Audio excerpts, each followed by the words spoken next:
Nós entramos agora numa parte da elétrica chamada eletrodinâmica, não é isso? Que a galera gosta bem mais do que a eletrostática, né? Ela é um pouco mais palpável, né? A gente fala de lâmpada, chuveiro e tal, certo?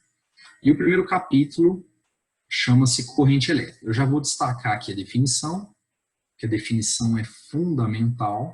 Então, corrente elétrica é o movimento ordenado de cargas elétricas, certo? Isso é corrente.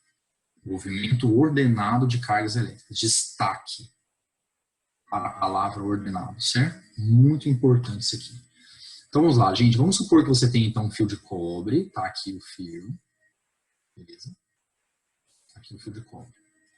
Bom, a gente sabe que cobre é metal, que metal é bom condutor, não é isso? E que os metais são caracterizados por uma grande quantidade de elétrons livres, não é isso? Devido à ligação metálica. A ligação metálica, vocês se lembram? Os átomos vão se aproximando e liberando os elétrons mais externos, né, para a rede. Tudo bem? Esses elétrons mais externos têm grande liberdade de movimento e são chamados de elétrons livres. Eles têm uma liberdade bem maior. Tudo bem? Então, vamos lá. Então, vamos supor que você tem aqui um fio de cobre, desenhe aqui alguns elétrons livres, o movimento deles é caótico, uma vez que o fio de cobre está isolado, então, assim, não tem nada, tem nenhum efeito elétrico sobre ele, né? Então, o que sobraria mesmo seria apenas a agitação térmica, fazendo com que os elétrons movam de maneira desordenada, tudo bem? Beleza. Aí, nós vamos estabelecer uma DDP nos terminais desse fio. Então, eu vou chamar o terminal aqui de A, o outro terminal de B, certo? E vamos supor que o potencial de A não fosse o mesmo de B, tudo bem? Então, nós estabelecemos uma DDP. Gente, se o potencial não é o mesmo dos dois lados, então eu posso concluir que aquele fio condutor não está em equilíbrio eletrostático. Então, gente, pelo amor de Deus, vocês se lembram lá de condutor em equilíbrio eletrostático? Para que o condutor esteja em equilíbrio eletrostático, o potencial em todos os seus pontos tem que ser igual. Se eu estabeleci uma DDP, se tem uma diferença de potencial entre algum ponto dele, então ele não estará mais em equilíbrio eletrostático. E o movimento dos elétrons, que antes era desordenado, porque vocês se lembram que no condutor em equilíbrio o movimento é desordenado, né? O movimento dos elétrons, que antes era desordenado, agora vai ordenar-se. Certo? Isso. Isso, certo? Tá bom. Quase não sai. Ó, vamos lá. Gente, olha só. Então, você tem um pontinho A desse lado esquerdo, cujo potencial é VA, certo? Você vai ter um pontinho B do lado direito, cujo potencial será VB, certo? VB. Tudo bem? Se nós temos uma diferença de potencial no interior do fio, então lembre-se do que nós aprendemos em condutor e em equilíbrio eletrostático. Então é porque haverá um campo elétrico lá dentro. Isso. Vocês lembram lá do condutor? O campo elétrico resultante no seu interior é zero, né? E por conta disso não há DDP entre nenhum dos seus pontos, não é isso? Só que aqui já é o contrário. Aqui nós vamos estabelecer um campo elétrico lá dentro, certo? E ao estabelecer um campo, teremos então uma diferença de potencial entre os diversos pontos do fio condutor, tudo bem? Professor, por que você colocou esse campo elétrico para a esquerda? Gente, eu coloquei o campo para a esquerda pelo seguinte: as cargas que vão mover lá dentro são os elétrons, não é isso? Os elétrons livres que estavam movendo de maneira desordenada, agora vão ganhar um movimento ordenado. De acordo com a figura, os elétrons livres eles estão indo para a direita, não é assim? Tudo bem? Vocês se lembram que carga que é colocada dentro de um campo, ela é chamada de carga de prova. E quando você coloca uma carga de prova dentro do campo, surge uma força nela, não é assim? força elétrica. E se a carga de prova for negativa, essa força tem que ter sentido contrário ao do campo. Então, gente, pela figura, os elétrons estão indo para a direita, né? Então, eles ganharam força para a direita, consequentemente, o campo será para a esquerda, tá bom? O campo será para a esquerda, tá? Beleza? Bom, olha só, vocês se lembram lá de eletrostática? No sentido da linha de força, o potencial diminui. Então, eu posso afirmar com certeza, ó, a linha de força é para a esquerda. Então, você tem uma linha de força lá dentro do fio para a esquerda, né? Certo? No sentido da linha, o potencial diminui. Então, eu posso afirmar com certeza que VB é maior que VA. Não é isso? E o que foi que a gente aprendeu lá em eletrostática?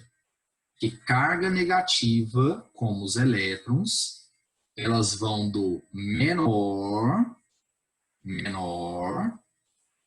para o maior potencial, beleza? Tá tudo coerente, tá vendo? Tá tudo coerente, certo? Beleza? Ok. Então tá bom. Então você estabelece um campo elétrico lá dentro, então vai ter uma DDP, e os elétrons agora vão começar a mover de maneira ordenada. Então surgirá lá dentro uma corrente, certinho? Uma corrente.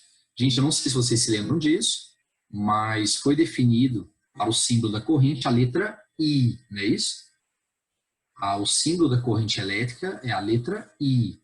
E por convenção, o sentido da corrente é o contrário dos elétrons. Então, por favor, vou apagar aqui que está em cima, né? Então, por favor, hein? Isso aqui é importante demais, demais. Então, por convenção, foi definido que o sentido da corrente elétrica é o contrário do movimento dos elétrons, certo? Tudo bem? No nosso exemplo aqui, os elétrons estão indo para a direita, né? Então, quer dizer que a corrente elétrica será para a esquerda. Ótimo. Corrente elétrica para a esquerda. Peraí que eu marquei errado aqui. Nossa senhora. Caneta. Consegui. Verde. Certo? Aqui, ó. Então, se os elétrons estão indo para a direita, a corrente, então, será para a esquerda. Aí você me pergunta assim, uai, por quê? Por que essa palhaçada? É pelo seguinte, gente, o maior expoente da eletrodinâmica foi um físico chamado George Simon Ohm, certo? Tudo bem? E o cara que descobriu o elétron foi um tal de Thomson, J.J. Thomson, certo? Isso é muito estudado em química, porque ao descobrir o elétron, Thomson criou, então, um modelo pudim de passas, porque ele percebeu que o átomo não era aquela esfera indivisível como Dalton pensava, tudo bem? Ele tinha um elemento negativo, certo? Que foi incrustado no átomo, certo? Então ele criou o pudim de passas. Bom, quem veio primeiro? Quem nasceu antes? Ohm ou Thomson? A resposta é Ohm. Ohm veio primeiro, certo? E quando Thomson descobriu o elétron, o pessoal, então, conseguiu evoluir a coisa e perceber que o que move no interior dos fios metálicos é carga negativa. Então, o pessoal, com o avanço da ciência, com essas descobertas, eles perceberam que, na verdade, quem move dentro de fio metálico condutor é carga negativa, é elétron. Entretanto, a teoria de Ohm já havia sido construída. E a teoria de Ohm imaginava cargas positivas se movendo, certo? Aí o pessoal, não, vamos ter que fazer tudo de novo, Aí alguma voz com sanidade fez o seguinte comentário: para que fazer tudo de novo? Para que? A voz da razão apareceu. Para que fazer tudo de novo, sendo que a teoria de Ohm sempre funcionou? Então vamos mantê-la. Só que a gente sabe que, na verdade, não é do jeitinho que ele imaginou, que, na verdade, o que move são cargas negativas e elas são o contrário. Mas vamos manter o resto. Então, qual a necessidade de mudar? Tudo bem? E assim foi feito. Então, gente, olha só. Então, no caso de fios metálicos, a gente sabe que quem movimenta lá dentro são elétrons livres, não é isso? Certo? Tudo bem?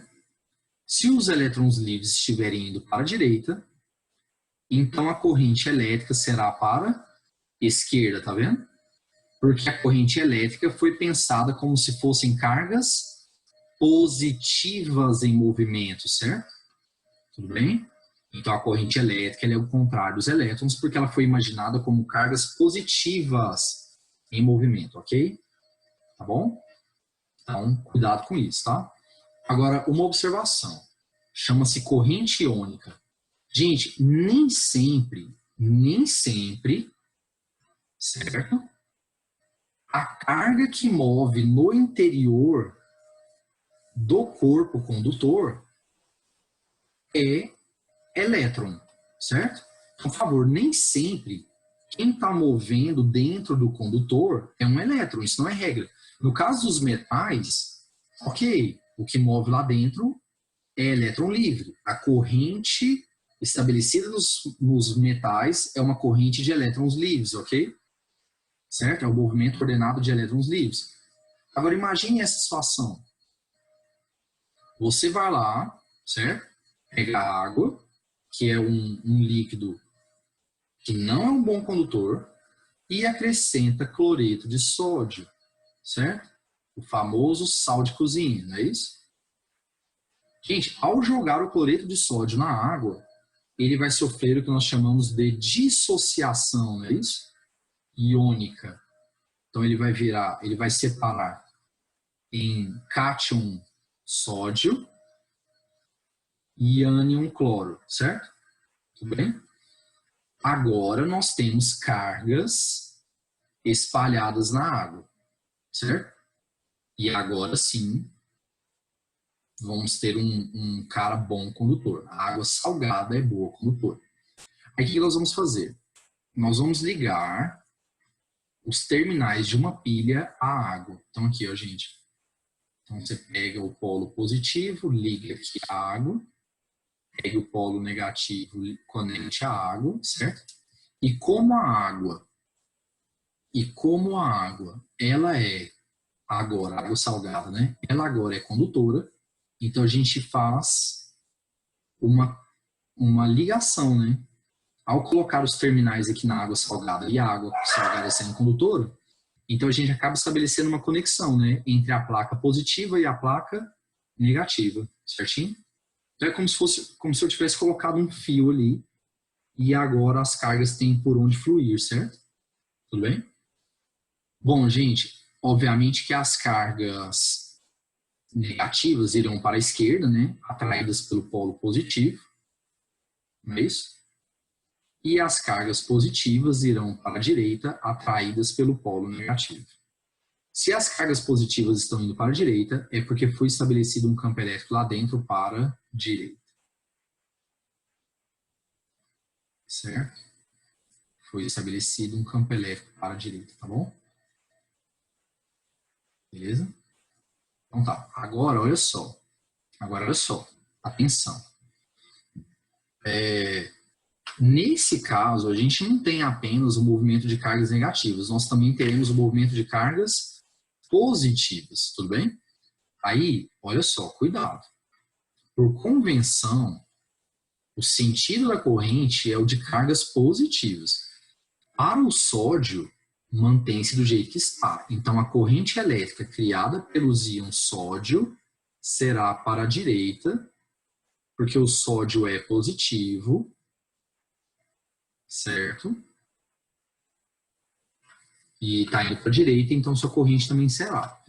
A corrente elétrica para os ânions cloro, estabelecida pelos ânions cloro, será também para a direita.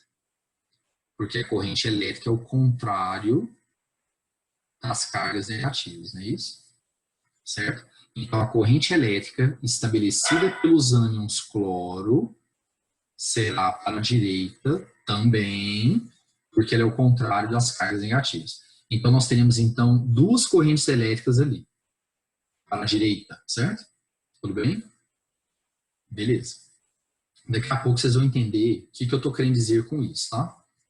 Mas o que eu preciso nesse momento, agora, é que você saiba que nem sempre uma corrente elétrica é estabelecida pelo movimento de cargas negativas. Então, no caso da corrente iônica, a corrente formada por íons, ela pode muito bem ser formada por cargas positivas, certo? Tudo bem? E ali, no caso, tanto positivas quanto negativas, tá bom? Beleza, vamos falar agora sobre como calcular a corrente elétrica, certo? Gente, vocês lembram que quando fala em intensidade, a gente está falando em valor, né? Intensidade, valor, módulo, tudo a mesma coisa. Então, agora nós vamos ver como calcular o valor da corrente. Então, por definição, a intensidade média da corrente elétrica, olha a palavra média. Então, a corrente elétrica média que passa por um por um condutor, é dada por carga sobre o tempo. Lembrando que corrente é representada pela letra I, né? Então, corrente é igual a carga sobre o tempo, certo? Tudo bem? Gente, qual é a unidade oficial de carga? Coulomb, perfeito. E qual é a unidade oficial de tempo? Segundo, perfeito. E esse cara ganhou um nome, o Coulomb por segundo ficou conhecido como ampere, certo? Então, Coulomb por segundo ficou conhecido como ampere, tá bom? Tudo bem? Beleza? A definição de ampere, ela envolve magnetismo, tudo bem? Isso aí é visto lá na frente, lá em forças entre fios condutores, tudo bem? Ok. Vamos lá, vamos continuar aqui então. Então, corrente é carga sobre tempo. Aí eu pergunto a vocês, que carga é essa? Professor, que carga é essa? Muito simples. É a carga que atravessa uma secção transversal do condutor. Então, vamos deixar isso mais claro. Para quem não se lembra, gente, secção transversal é quando você faz um corte perpendicular aqui. Então, você vai pegar o fio condutor, ou como diz o pessoal ao telefone, né, você vai estar pegando, e vai fazer um corte perpendicular lá naquele fio, certo? Tudo bem? Na roça o povo fala cortar de banda, não é assim? Porque cortar assim, ó, cortar desse jeito aqui é o de comprido, não é isso? E aí você teria a secção longitudinal, né? Só que a gente não quer de comprido, não. A gente quer o de banda. Você vai fazer um corte de banda. E a área dessa figura aqui, ó, será a área da secção transversal. Tudo bem? Beleza? A área da secção transversal. Bom, no caso de um fio cilíndrico, como nós temos ali, a figura formada é um círculo, não é isso? Então, no caso do fio cilíndrico, a figura formada será um círculo, beleza? Tudo bem? Todos percebam que deu um círculo, tá? Então, vamos lá. Então, quem que é o quê? É a quantidade de carga que passa pela secção transversal do condutor. De maneira mais simples, é a quantidade de cargas que está passando naquele círculo por unidade de tempo. Isso é a corrente. O Q é só a carga. Então, Q, quantidade de carga que passa pela secção transversal. No caso, que passa pelo círculo, né? Se a gente pegar essa carga que está passando pelo círculo por unidade de tempo, isso é a corrente, tá bom? Lembrando que no caso de um fio condutor, as cargas que passam ali são os elétrons livres, ok?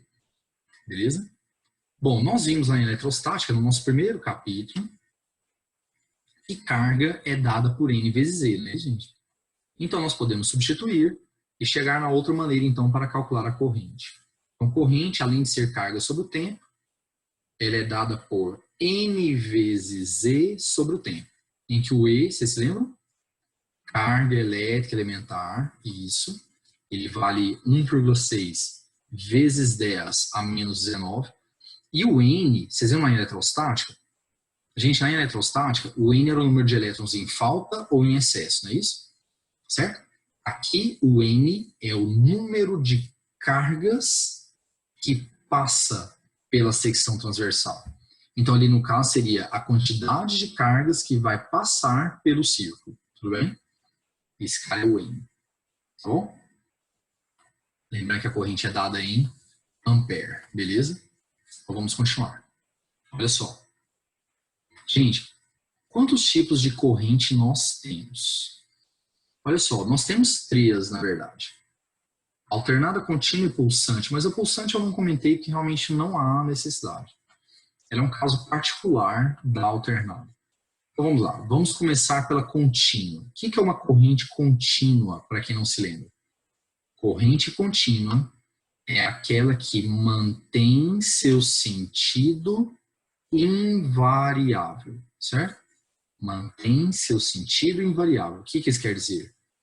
Que se os elétrons estiverem indo para a direita, eles irão para a direita o tempo todo. Então, durante todo o tempo que a corrente durar, os elétrons sempre irão no mesmo sentido. Lembrando que se os elétrons estão indo para a direita, a corrente será para a esquerda. Então, durante todo o tempo, a corrente terá sido para a esquerda. Ela, hora nenhuma, virou para a direita. Os elétrons nunca foram para o outro lado, sempre para o mesmo lado, certo? Essa é a corrente contínua, tudo bem? Produzida por, muito importante saber isso, hein? Corrente contínua, ela é produzida por pilhas e baterias. Pilhas e baterias são produtoras de correntes contínuas, tá bom? Por favor, isso é importante, tá? É importante que você saiba isso. Beleza? Ok, vamos ver um gráfico aqui então, mostrando uma corrente contínua. Aqui, gente, ó. Você percebe nesse gráfico aqui que durante todo o tempo, a corrente sempre foi positiva, ó. Em nenhum momento a corrente foi para o negativo, não é assim? Então eu posso concluir que essa corrente aqui é contínua. E detalhe, essa aqui, em particular, ela não é só contínua. Ela é contínua e constante. Por que constante? Porque vocês viram que o valor dela não mudou, olha lá, ó. O valor dela foi sempre o mesmo, não é isso? Então aqui nós temos uma corrente contínua e constante, ok? Tudo bem? Porque além de não mudar o sentido, também não mudou o valor, tá bom? Gente, eu vou criar um outro exemplo aqui, ó. Olha só. E se o meu gráfico fosse uma reta desse jeito aqui? Isso. Se o meu gráfico fosse uma reta desse jeito, essa corrente é contínua, sim ou não? Não, muito bom. Muito bom. Eu ouvi, certo? Não, ela não é contínua. Porque a partir desse instante aqui, ó, ela tornou-se negativa, não foi? Não quer dizer que ela era sempre para um lado e agora ela é para o outro. Isso aconteceu porque os elétrons viraram, tudo bem? Certo? Agora só... Opa, apaguei tudo. Só mais um exemplo desse negócio. E essa aqui, ó. Essa é contínua ou não? A resposta é... Yes! Isso mesmo, ela é contínua. Sim, ela é contínua, sim. Tudo bem? Porque você vê que durante todo esse intervalo de tempo aqui, ela não inverteu o seu sentido. Ela foi positiva o tempo todo, né? Assim? Tudo bem? Gente, por favor, ela não é constante. O valor está mudando. Mas ela é contínua, tudo bem? Lembrando que quem produz corrente contínua, os responsáveis por produzir correntes contínuas são pilhas, baterias, da maneira que eu até escrevi ali, certo? Com uma letra muito boa, certo? Vamos lá. Agora vamos falar sobre a alternada. Gente, qual é a definição de corrente alternada? Corrente alternada é aquela que inverte o seu sentido periodicamente, certo? Tudo bem? Gente, periodicamente significa o quê? quer dizer em intervalos de tempo iguais, certo? Então, a cada intervalo de tempo igual, ela vai inverter seu sentido, tudo bem? Então, vamos ver um exemplo? Olha lá. Aqui está o gráfico de uma alternada. O que é que você percebe nesse gráfico aqui? Ó? Que no início, ela veio aumentando, né? Ela estava aumentando, certo? Atingiu o valor máximo. Começou a diminuir. Por enquanto, ela é contínua, né, gente? Porque apesar do valor estar mudando, ela ainda é positiva, né? Certo? Então, por enquanto, ela é contínua. Chegou aqui, ó, virou. Foi ou não foi? Ao passar para o negativo, a corrente agora inverteu o seu sentido. Então, ela já não é contínua mais. Tudo bem? Mas, gente, por favor, só inverter o sentido não quer dizer nada. Não quer dizer que ela é alternada. Para ser alternada, eu não tenho só que inverter o sentido. Eu tenho que inverter de forma periódica. Então, o tempo que eu gastei daqui até aqui tem que ser o mesmo tempo daqui até o outro, tá vendo? Certo? Então, tem que gastar o mesmo tempo. Beleza? Tá? Então, isso é uma alternada. É aquela que inverte o seu sentido periodicamente, certinho? E assim vai, tá? Ó, deixa eu falar um negócio. Quem é que produz corrente alternada? Gente, a corrente alternada, para quem não se lembra, ela é produzida nas usinas elétricas em geral. Ela é produzida nas usinas elétricas em geral. Olha só. Lá no final da eletricidade, nós vamos entender direitinho como é que funciona uma usina hidrelétrica, por exemplo. Em termologia, a gente fala de usina nuclear, certo? E em mecânica, a gente fala de hidrelétrica também, só que a gente se preocupa com a parte da queda d'água. E aqui na elétrica, lá no final, a gente vai se preocupar com a conversão de energia mecânica em energia elétrica, certo? Então, a gente tem que estudar indução primeiro, tá bom? Beleza? Então, não se preocupe com isso. Eu preciso que você saiba, nesse momento, que quem gera corrente alternada é a usina, tudo bem? Um exemplo muito bom é a usina, tudo bem?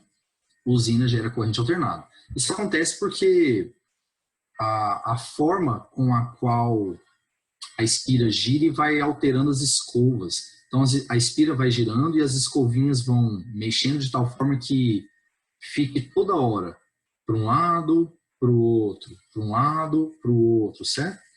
Então, isso se deve à rotação da espira na presença do campo magnético.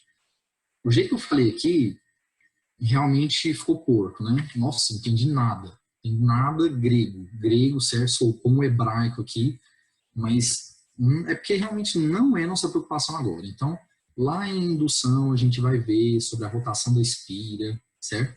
Na presença de um campo, e aí tem as escovinhas para poder dar continuidade, certo?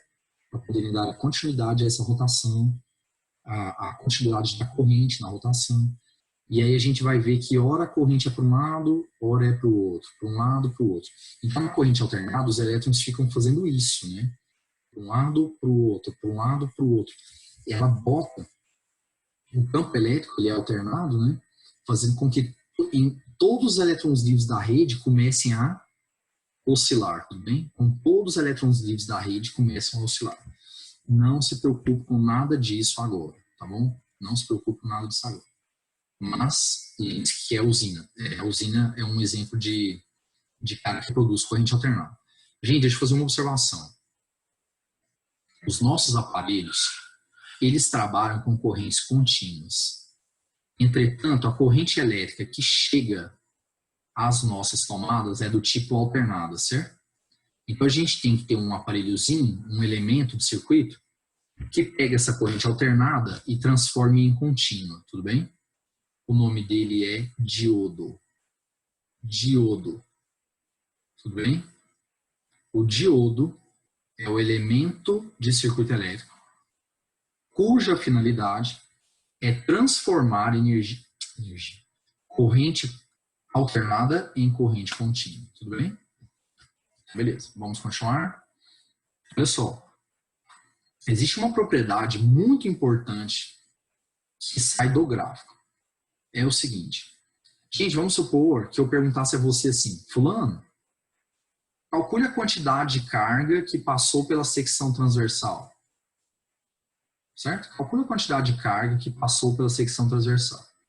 Só que o exercício te dá uma corrente variável. Então, você tem uma corrente variável, não é constante, tudo bem? E ele quer saber qual foi a quantidade de carga que atravessou, tudo bem? Aí eu pergunto a você, você pode usar aquela fórmula ali para responder essa pergunta? Essa fórmula, ela é válida para correntes variáveis? Não. Essa aqui é a fórmula para correntes constantes, porque a corrente constante é igual à média, certo? Então, essa fórmula é válida ou para a corrente média ou para a corrente constante, não é assim?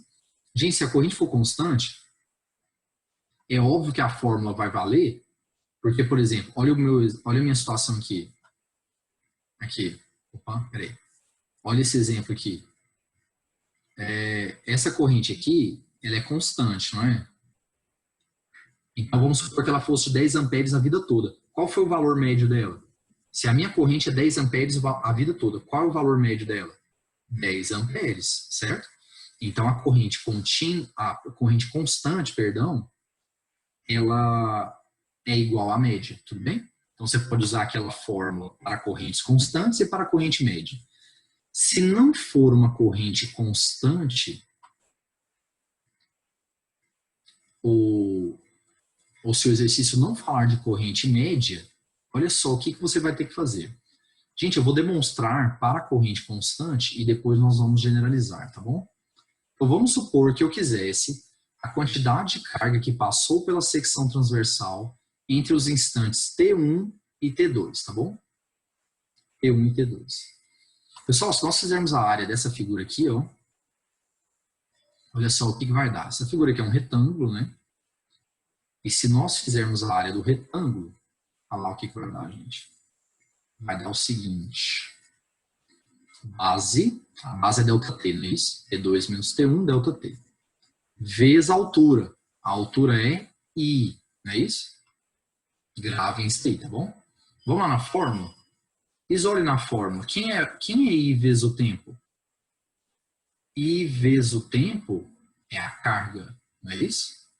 Olha lá, a corrente média vezes o tempo é a carga. Beleza? Ou no caso ali, corrente constante. Certinho? Tempo vezes corrente, esse cara é a carga, não é assim? Então tá provado que se nós fizermos a área vai dar numericamente igual a carga que passa pela secção do fio condutor. Então eu fiz a área, deu I vezes tempo, isolei lá na fórmula, carga é I vezes o tempo, e ponto. Então a carga é numericamente igual à área. Tá certo? Opa, peraí que eu ia colocar a área aqui. Peraí só um pouquinho. Então, I vezes T é igual a carga, numericamente igual a área. Tá certo, gente, que... Pô, você demonstrou só por causa da corrente constante. Porque a corrente variável, cara, a gente teria que fazer integral, aí não dá, certo? Aí não vai dar. Então, faço para um, se vale para um, vale para todos. Então, a regra é que a carga é numericamente igual à área, tudo bem? Então, toda vez que eu tiver um gráfico corrente versus o tempo, certo? Se eu fizer a área da figura, eu encontrarei a carga, tá? Você vai pegar o ponto inicial, vai baixar até o eixo, vai pegar o ponto final, vai baixar até o eixo e vai fazer a área. Aqui no caso, você vê que o cara quis te apertar, né? Afinal, eu vou botar para fuder. Ele fez um trapézio, certo? Que é o caso mais complexo que tem, tá bom? Gente, muito cuidado, hein? Por que numericamente mesmo? Isso, perfeito. Exato. Porque carga, a unidade de carga é coulomb. A unidade de área é metro quadrado. Então, na verdade, apenas o valor é igual, tudo bem? Mas as unidades são diferentes. Outra observação. Como é que a gente calcula corrente quando é uma solução iônica ou uma solução eletrolítica, como a gente viu ali? Então, vamos lá, pessoal. Como é que a gente calcula a corrente nesse caso? é o seguinte.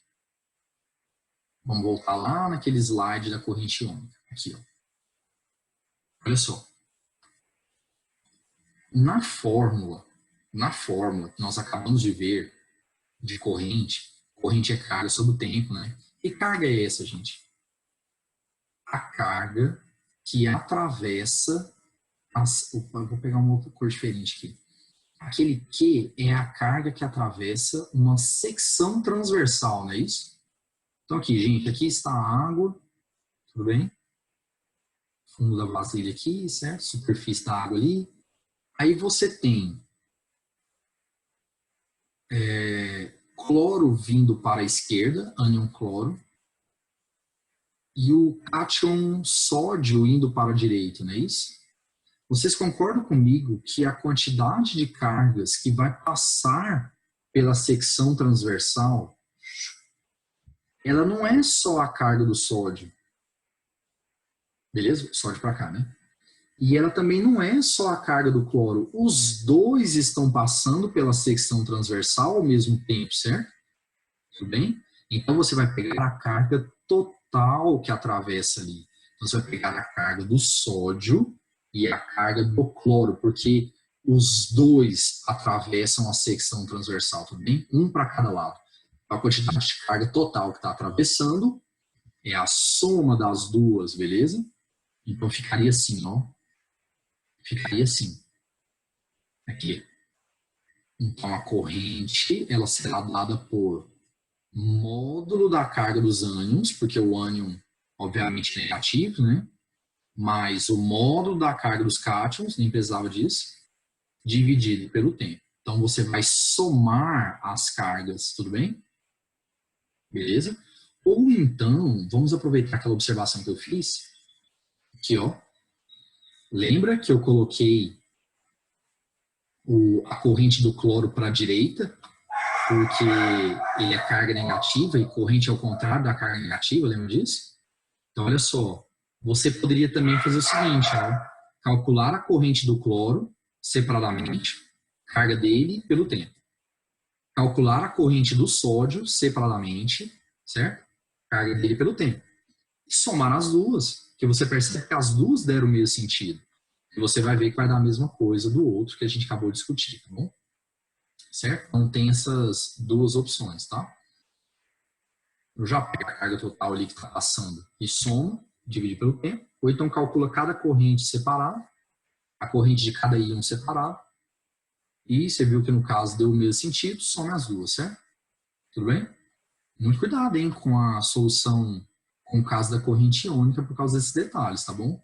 Isso aparece bastante em vestibulares sobre questões que envolvem bomba de sódio e potássio, tudo bem? Então, muito cuidado com isso. Beleza. Continuando então, agora nós vamos falar um pouco melhor sobre a DDP que tem que ser estabelecida no fio condutor. Então, gente, olha só, como nós vimos ali no início do capítulo, para que haja corrente, nós temos que ter um campo elétrico lá dentro, né? Porque corrente, ela é um movimento ordenado de cargas, tudo bem? Para estabelecer um movimento ordenado, eu tenho que ter um campo elétrico para que as cargas ganhem força e comecem a mover de maneira ordenada, tudo bem? E se eu estabelecer um campo elétrico lá dentro, é porque haverá uma diferença de potencial nos terminais do fio, não é isso? Tudo bem? Nós vimos isso no início do capítulo, certo? Aí a pergunta que surge é a seguinte: como é que faz? Como é que faz para surgir esse campo elétrico, certo? Para se estabelecer uma DDP nos terminais do fio para que as cargas movam. Então, gente, olha só. Para que isso aconteça, nós precisamos ligar o fio condutor ao chamado gerador elétrico. Um exemplo muito bom de gerador elétrico chama-se pilha, tá bom? Deixa eu falar um negócio para vocês. Nós vamos ver geradores em detalhes mais para frente, tudo bem? Então, por enquanto é só o que ele faz, ponto, certo? Como que ele faz o circuito funcionar, ponto. Para ser mais preciso, como que ele faz para a corrente movimentar, para que haja corrente no fio condutor, certo? É só isso que nós vamos ver por enquanto. Então é o seguinte, lá em geradores, nós vamos ver em detalhes que o gerador, ele é um dispositivo cuja finalidade é converter outras modalidades de energia em energia elétrica. É para isso que ele serve, tudo bem? Então, a pilha, por exemplo, ela vai pegar energia química por ela armazenada e transformar em energia elétrica. Obviamente não tudo, né? Por conta de dissipação interna, mas a gente vai ver isso depois, beleza? Tá bom? Ao fornecer energia elétrica para as cargas movem. A gente viu isso em potencial elétrico. Então, o gerador, ele é o cara responsável por fornecer energia potencial elétrica para as cargas. Energia essa que será convertida em energia cinética. E as cargas moverão, certo? Ele fornece energia para as cargas. Lembram, acredito que você se lembre, de que o cara que estoca essa energia é o campo, né? Então, o gerador ele vai fornecer energia é estocada no campo elétrico, em que as cargas de prova vão ganhar essa energia daquele campo e vão começar a mover, tudo bem? Lembrando que elétron move do menor para o maior potencial, certo? Gente, a representação de um gerador é essa aqui, ó.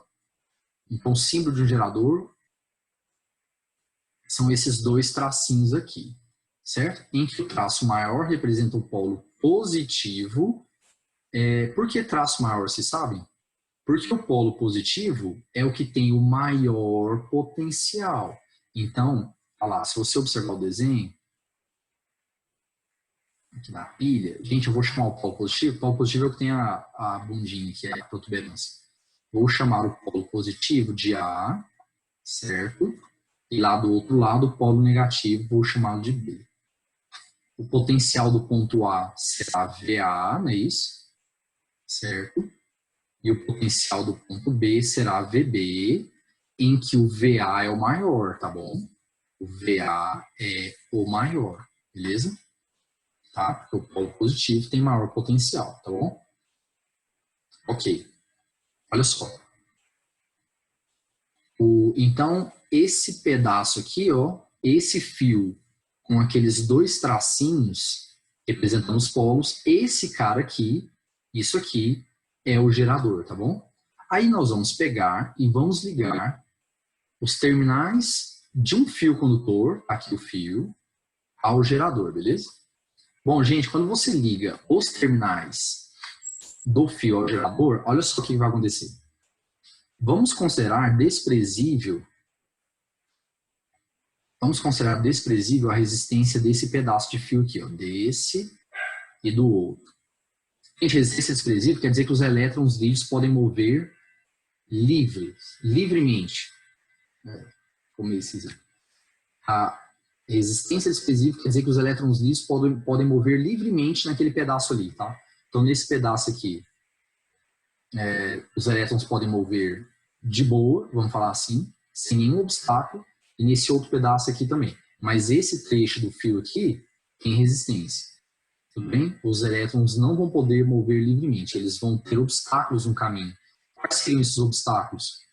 Os átomos que compõem o fio metálico. Então, por exemplo, se for o cobre, os átomos de cobre, elétrons livres ali daquela região, tudo bem? Outros elétrons livres daquela região, tudo bem? Nós vamos ver isso em detalhes em resistência, tá? Então, por enquanto, fica tranquilo. Olha só, se não há resistência nenhuma, então se lá é A, aqui também é A, aqui também é A. Certo? O que está certo, né? Nós chamamos o polo positivo do gerador de A, não é isso? Então aqui é A, lá em cima é A e aqui à direita é A também, porque não tem resistência nenhuma. Aqui, nós chamamos o polo negativo do gerador de B, não foi? Aqui em cima B e lá à esquerda B também, porque não há resistência alguma, tudo bem? Beleza. Bom, o que foi estabelecido aqui nos terminais do fio condutor? Bom, você percebe que A e B têm potenciais diferentes, né? Foi estabelecida uma DDP, não é? Então vai surgir um campo elétrico lá dentro e os elétrons livres vão começar a mover. Gente, os elétrons eles movem do menor, VB, para o maior potencial. Então, os elétrons vão começar a circular para a esquerda, não é isso? Eles saem do B, passam lá no fio condutor, indo para a esquerda, e entram no A, tudo bem? Bom, agora tem um detalhe.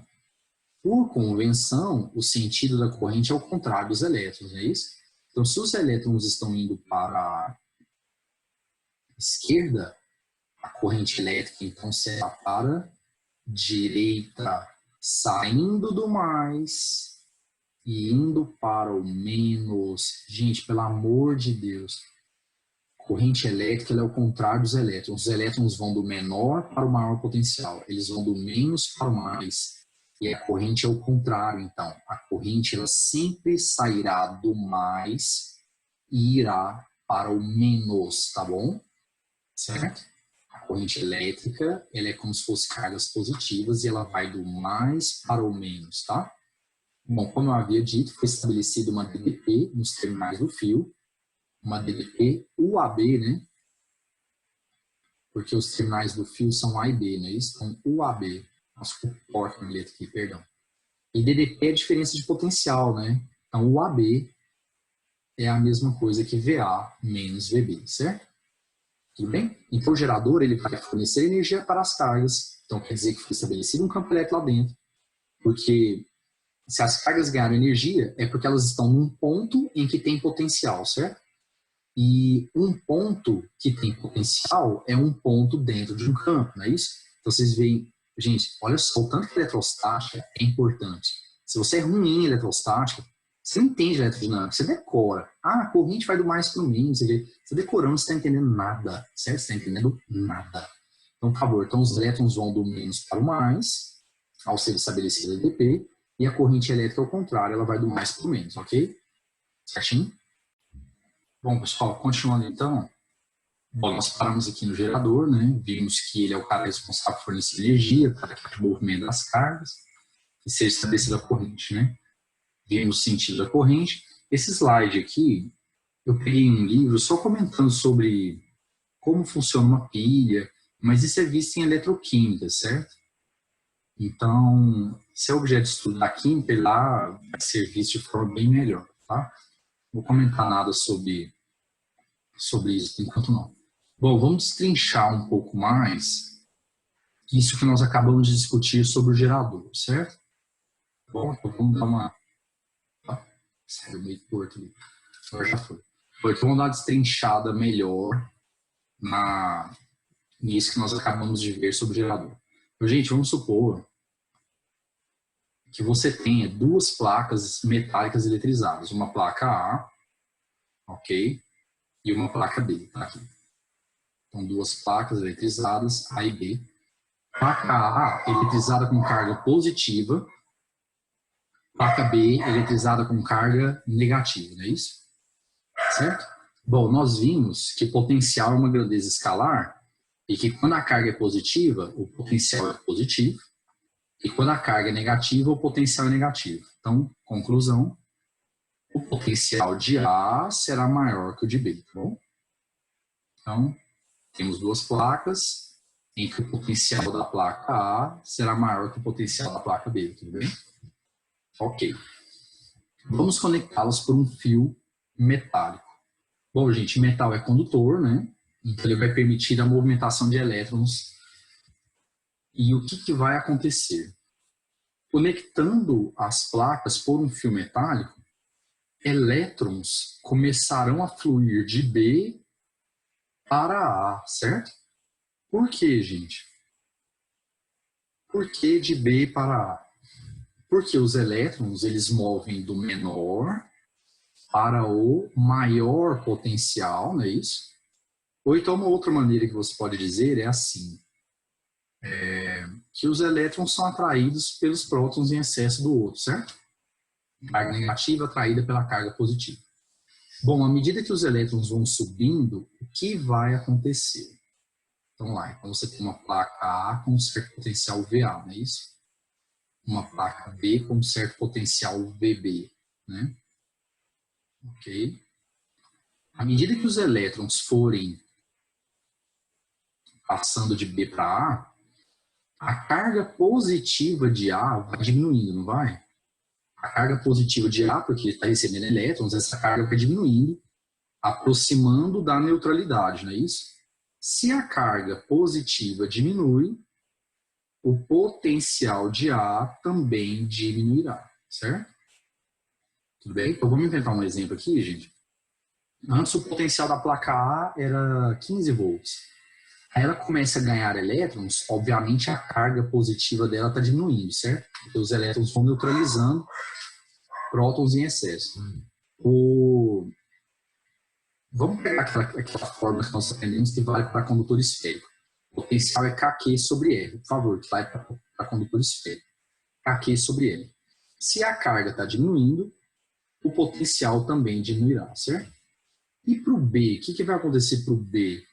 Gente, para a placa B, o potencial aumentará, certo? Por quê?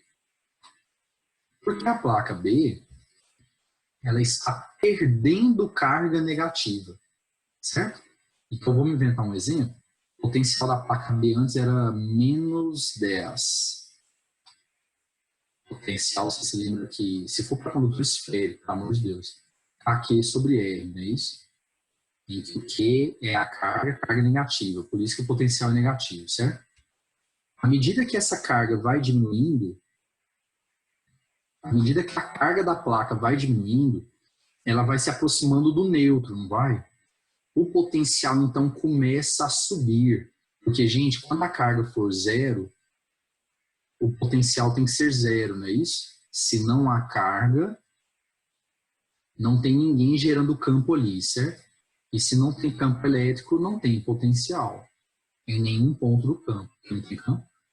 Então, o potencial de B vai começar a subir. Ele vai perdendo carga negativa, vai caminhando para a neutralidade e o potencial dele vai subindo. Vai negativo, lá do negativo mais para baixo, vai subindo, caminhando para o zero, certo? Isso aqui aconteceria, não sei se vocês se lembram lá de condutor isolado, espero que sim. Esse movimento dos elétrons subindo de B para A, ele aconteceria até o momento em que os potenciais de A e B ficassem, como é que é? Iguais, como alguns falam na rua, né? Ou flacãozinho. Então, gente, o potencial de A iria diminuir, o de B iria aumentar. Nossa, minha letra ficou um espetáculo. Até o momento em que os potenciais ficassem iguais. Até o momento em que fosse atingido o equilíbrio eletrostático. Gente, quando o potencial de A ficasse igual ao de B, quando o potencial de A ficasse igual ao de B, não haveria mais DDP, certo? Se não há mais DDP, então, obviamente, não vai ter mais corrente elétrica. Por quê? Porque vai acabar o movimento ordenado de cargas. Então, se eu ligar um fio conectando A e B, se eu pegar um fio, conectar A e B, o potencial de um cai e do outro sobe até que atinge o equilíbrio. Nesse momento, acabou o movimento ordenado de cargas, acabou a corrente. Então, vocês concordam comigo que se a gente não fizer nada, a corrente elétrica é um fenômeno que dura muito pouco, é ou não é? Se você simplesmente conectar um fio metálico em dois pontos de potencial diferente, vai surgir uma corrente elétrica temporária e ela rapidinho acaba, certo? Então, a corrente elétrica ela deveria ser algo muito rápido, certo? Deveria durar pouco tempo. Então, por exemplo, você quer assistir um filme, aí você coloca lá, né? Liga, aí começa.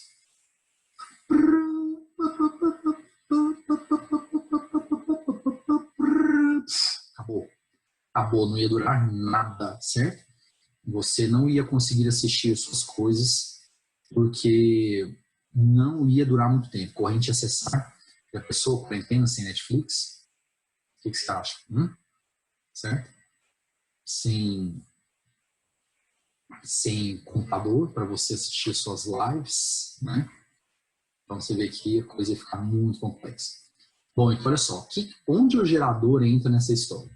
Então a finalidade do gerador é a seguinte: quando os elétrons atingirem a placa de cima,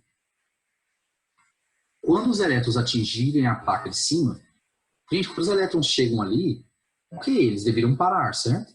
Eles chegaram no ponto de maior potencial, era o que eles queriam, certo? O gerador vai fazer isso aqui, ó. Não, você não vai ficar aqui não, você vai voltar. Então o gerador vai forçar o elétron a voltar para a placa negativa. Quando o elétron chegar na placa negativa, aí ele espontaneamente vai do menos para o mais. Aí ele volta para a positiva. Certo? Chegou na positiva, o que o gerador faz? Força o elétron a voltar para a placa negativa. Aí o elétron vai e volta positivo e o gerador volta. Gente, o gerador força de que forma? Dando energia para ele. Então o gerador ele vai ser o cara que vai dar energia potencial elétrica para que esse elétron volte para a placa negativa e o movimento recomece. Então aqui, ó, o agente transportador, que seria no caso o gerador, repõe nos elétrons a energia potencial elétrica que eles perderam. Então a função do gerador é essa: não deixar que o equilíbrio eletrostático seja, não é assim em português contemporâneo, seja atingido. Então ele vai impedir que o equilíbrio eletrostático seja atingido, certo? Tudo bem? Não vai deixar. Beleza? Fornecendo sempre e continuamente, fornecendo continuamente, né, energia para os elétrons para que eles restabeleçam o fluxo lá no circuito, tudo bem? Então é isso que a pilha vai fazer então, beleza? Os elétrons vêm aqui para o polo positivo, aí a pilha vai fornecer energia aos elétrons, e lá dentro da pilha eles vão mover contra o que eles normalmente fazem, né? Lá dentro da pilha eles vão do mais para o menos, certo? Mas para isso eles ganharam uma compensação, né? Eles ganharam energia, certo? Chegando no polo negativo, os elétrons então vão retornar para o polo positivo. Esse é um movimento espontâneo que eles fazem, certo? Bom, de onde o gerador arrumou essa energia para dar aos elétrons? Da energia dele. Porque eu comentei com vocês logo no início. O gerador é o elemento que transforma outro tipo de energia em energia elétrica. Ele vai pegar a energia dele, no caso da pilha, energia química, e vai cedê-la para os elétrons na forma de energia potencial elétrica, fazendo com que com isso seja mantida a DDP em seus terminais, tudo bem? Então ele não vai deixar que a DDP aqui acabe, tudo bem? Não vai deixar atingir o equilíbrio, beleza? Bom, gente, nós vamos abrir um parênteses agora para falar de uma coisinha que foi questão do Enem e que já caiu também em vários vestibulares, que é sobre a forma correta de se conectar uma lâmpada do tipo rosca, certo? Forma correta de se conectar uma lâmpada do tipo rosca. Então vamos lá. Se você nunca viu, muita atenção, viu? Porque quando cai, nossa, se você não conhece, fica perdidaço, perdidaço. A questão do Enem, eu acho que deveria ser classificado como difícil, inclusive. Porque muita gente realmente não sabia disso na época. Bom, gente, é o seguinte. Uma lâmpada, ela é basicamente um resistor. Tudo bem? Aqui o resistor da lâmpada, ele é um filamento de tungstênio, beleza?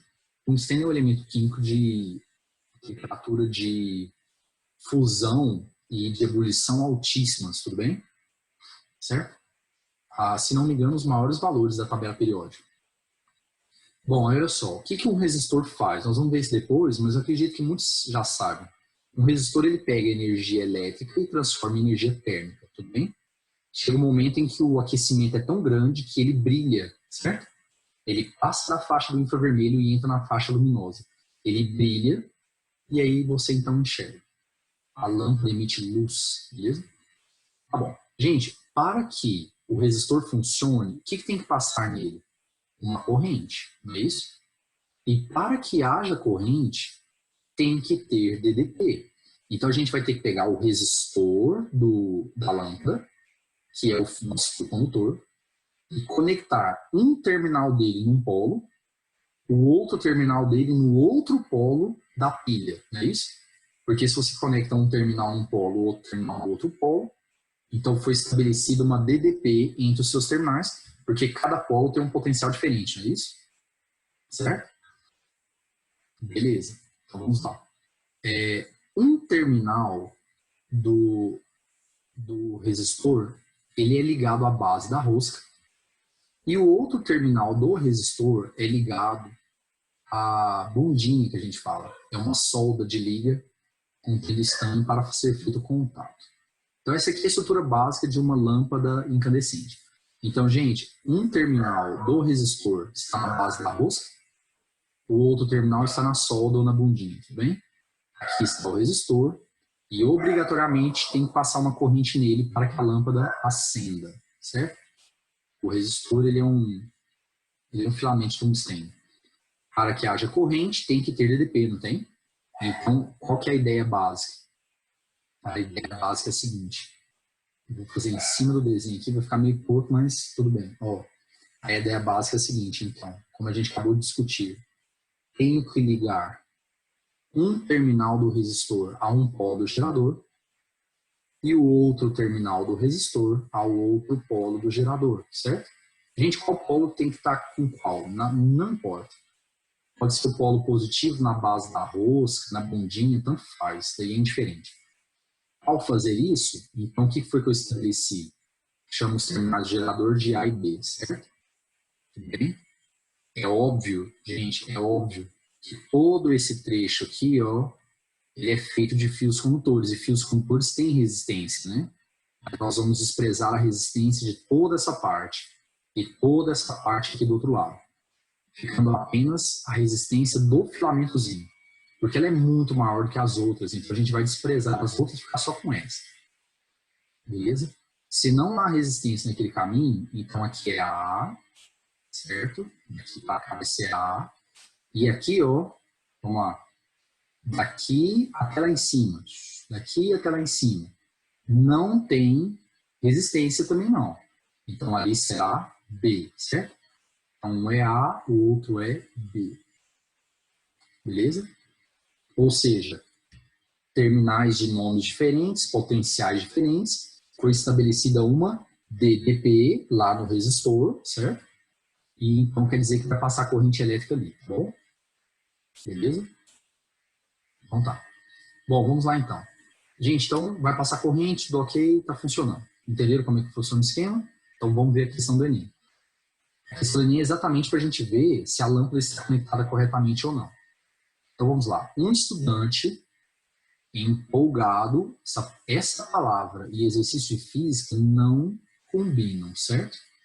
Impossível nós termos essas duas situações. Empolgado, física, essas duas palavras na mesma situação. Isso não faz sentido. Empolgado com a aula de circuito elétrico que assistiu na escola, sim, sempre, né? Resolve desmontar sua lanterna. Utilizando-se da lâmpada e da pilha, retiradas do equipamento, e de um fio com as extremidades descascadas, faz as seguintes ligações com a intenção de acender a lâmpada. Ok, então ele faz 7 conexões diferentes aqui. Tendo por base os esquemas mostrados, em quais casos a lâmpada acendeu? Então, vamos lá. Gente, caso 1. No caso 1, você viu que o polo positivo da pilha foi ligado na bundinha da lâmpada. Ok. E o polo negativo foi ligado na rosquinha. Então, o caso 1 está correto. Lembre-se do que a gente acabou de ver? A lâmpada incandescente do tipo rosca acenda, tem que ligar um polo do gerador na rosca, o outro polo do gerador na bundinha. Então, está perfeito. O caso 1 está correto, certo? Caso 2, vamos lá. Ele ligou a bundinha no polo negativo, primeiro está certo, e ele ligou a rosquinha num ponto lateral da pilha. Aqui, ó, você vê que aqui é a protuberância do polo positivo e ele conectou num ponto lateral. Então, ele não conectou a rosquinha em nada, certo? E, consequentemente, o caso 2 está errado, beleza? Caso 3, ó, ele ligou a bundinha no polo positivo, tá certo? E ele ligou a rosquinha ao polo negativo. Então, rosquinha no menos, bundinha no mais. Perfeito, caso 3 está certo. Uma ressalva, ó, gente. Como o polo negativo, a gente não sabe exatamente onde está o contato, a gente acha que o contato está mais ou menos aqui no meio, não é isso? Mas eu não tenho como saber exatamente porque não tem protuberância. Então, ele ter colocado aqui de lado, eu não posso concluir que ele não ligou no polo negativo, entendeu? Eu acho que o Enem deveria ter sido mais feliz e ter colocado o contato mais aqui no meio, para ficar claro para todo mundo que acertou o negativo, certo? Mas não fez, e por eliminação acaba que a gente tem que considerar a 3 correta dentro das alternativas, certo? Bem, aqui não, ó, aqui está muito óbvio que não foi conectado ao contato do polo positivo, entendeu? Então a 2 está errada e a 3 está certa com ressalvas, beleza? 4. Bom, o cara que fez a conexão 4 é o famoso, jumento, certo? Ele conecta o polo positivo na rosquinha. Perfeito. Agora tá faltando conectar a bundinha, né? Olha onde ele põe a bundinha. Ele põe na lateral da pilha, certo? Então, um grande jumento, tá errado. Quinto caso é pior do que o 4, certo? Se o 4 é o jumento, eu não sei definir o quinto, certo? Ele ligou a bundinha ao polo positivo, perfeito. Tá faltando ligar a rosquinha. Gente, ele nem na rosquinha colocou, ele foi no vidro. Ele foi no vidro, ele acha que a lâmpada tem o fio condutor tem que ser conectado ao vidro da lâmpada. Meu Deus, certo? Meu Deus, eu não sei definir, realmente. Eu acho que eu tinha que ter pegado. Tinha que ter pego um pouco mais leve, né, com o anterior, para poder chamar esse de jumento, certo? Vamos lá. Sexto caso, ele conectou a rosquinha ao polo positivo e a rosquinha de novo ao polo negativo. Isso não faz sentido. Não tem como. A rosquinha só tem uma entrada. Ou entra o mais ou entra o menos. Mas não tem como conectar os dois, certo? Você vê que a bundinha está solta. Ela não está conectada a lugar nenhum.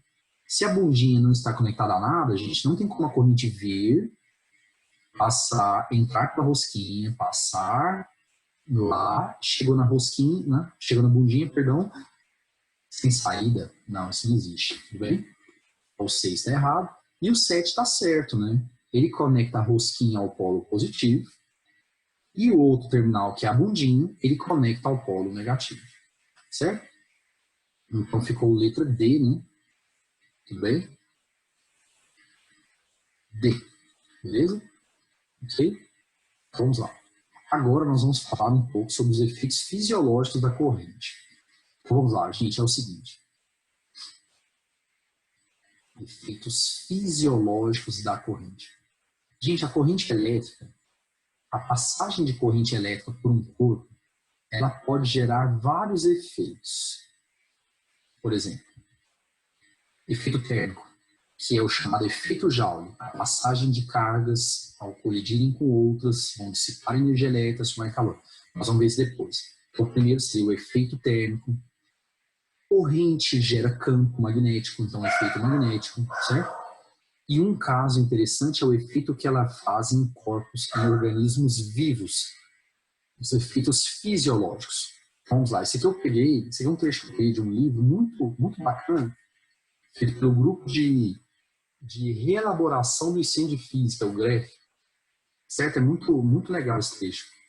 Então, olha só, eu não sei se você se lembra de biologia, mas as atividades musculares, elas são feitas por correntes elétricas internas.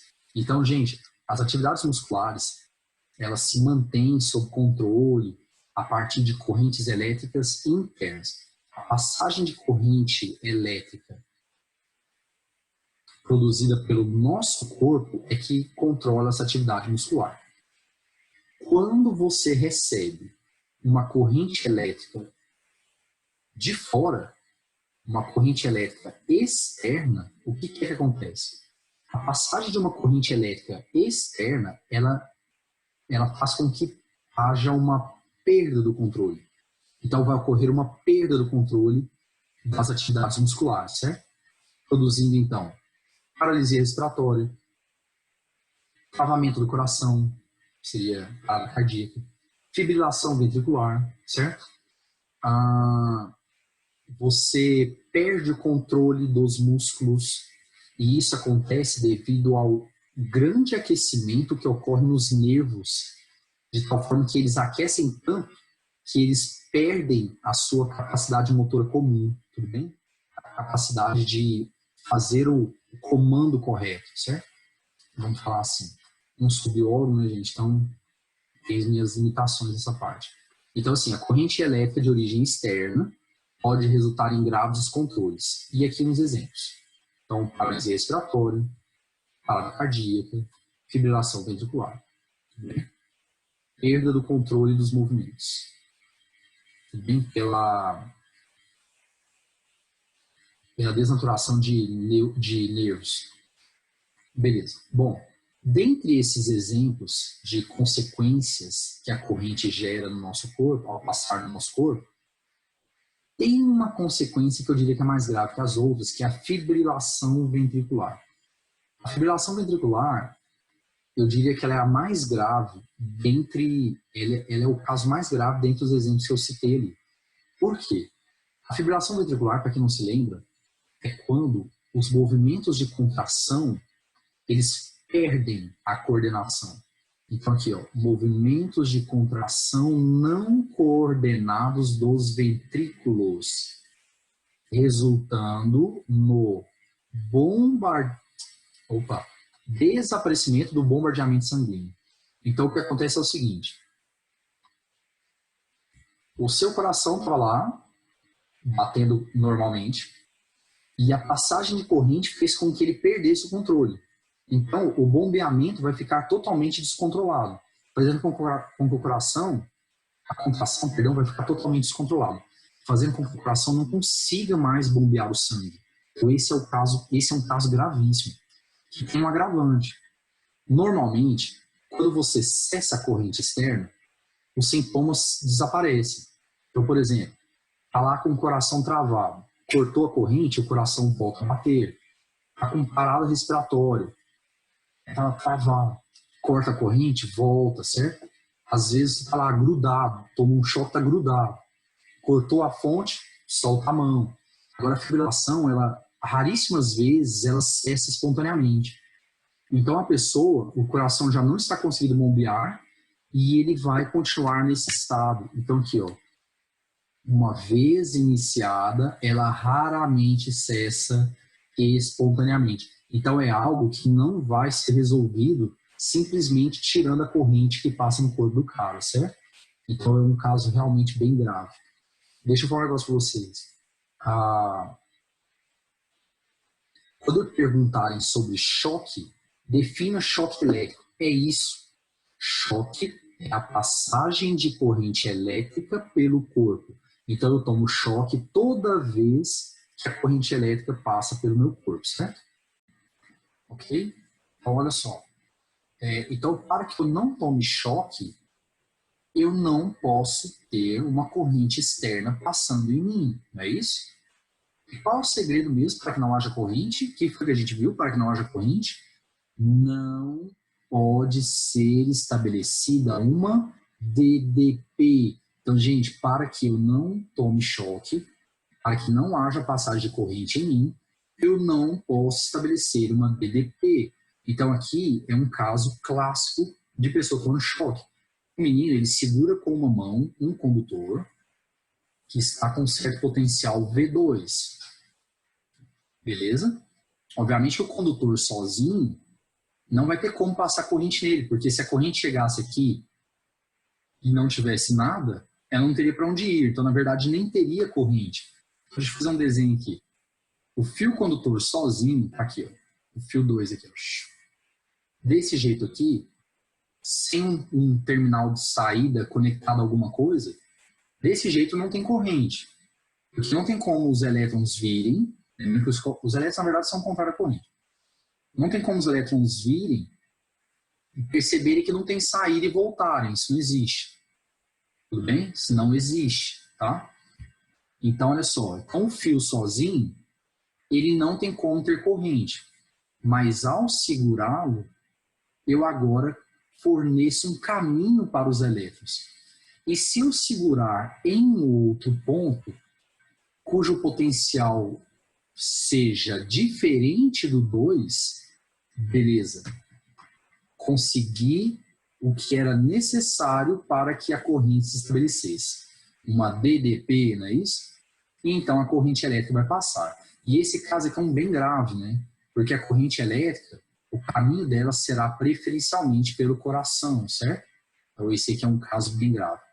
Gente, se eu não segurasse no outro fio, se eu segurar só em um, mesmo assim foi estabelecida uma DDP entre o fio de potencial V2 e a terra de potencial 0, certo? Então foi estabelecida uma DDP. Aí você se lembra que os elétrons vão do menor para o maior potencial. Aí tem que saber o potencial desse aqui, né? Se ele é mais ou se ele é menos, tá bom? Certo? Então, você vê que mesmo ele não segurando no outro, será estabelecida uma DDP entre mão e pés. Aí, no caso, a corrente, então, passaria pelas pernas, né? Para poder escoar para a terra. Ou o contrário, seria uma corrente de baixo para cima, tudo bem? Aí tem que ver os valores o valor de potencial do V2, tá bom? Então, quanto a isso, eu não posso tirar nenhuma conclusão antecipada, tá? Ah, só um comentário naquilo que eu acabei de apagar. Pelo amor de Deus, hein? O fio tá aqui, solto. Tá ligado lá a um certo potencial V2, mas a outra ponta não tá ligada a nada. Aquilo que eu havia dito, né? Não tem como a corrente chegar aqui, perceber que tá errado e voltar, né? O que eu queria só reforçar é o seguinte. Lembre-se que corrente é como se fossem cargas positivas. Então é como se as cargas positivas viessem até aqui e chegassem, não tem caminho e volta. Os elétrons, na verdade, fariam o contrário, né? Tudo bem? Ok. Então, bom, vamos continuar então. Então, destacando, qual que é o segredo então? Nunca usar as duas mãos, nunca pegar com as duas mãos em pontos diferentes. Mas, olha o comentário. Olha o comentário que eu vou fazer. Pelo que a gente acabou de discutir, isso não é o suficiente, né? Vocês concordam comigo? Isso não é o suficiente. Porque ele pode não pegar com a outra mão, mas os pés estão conectados ao chão, certo? Então, isso pode não ser o suficiente. Mas a questão dos pés ela é um pouco mais tranquila porque a gente usa tênis, entendeu? Então, isso pode afetar bastante o choque que você vai tomar, em termos de ser mais tranquilo ou mais perigoso. Então, vamos lá. Você tem um menino, segurou com uma mão, fio condutor, está com certo potencial, V2, né, igual lá no caso, e aqui os pés estão conectados à terra, cujo potencial é 0. Então, mesmo ele não segurando com a outra mão, certo? Mesmo ele não segurando com a outra mão,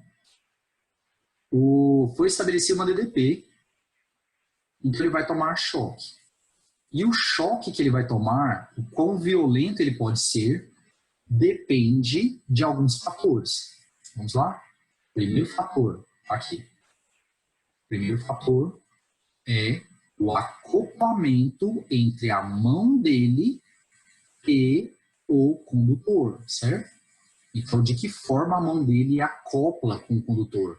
Se ele pega em cheio, uma grande quantidade, com a mão em cheio, com a mão cheia, ou se ele pega só com a pontinha. Umidade, nossa gente, umidade, isso aqui é fundamental. Vamos discutir isso aqui um pouquinho.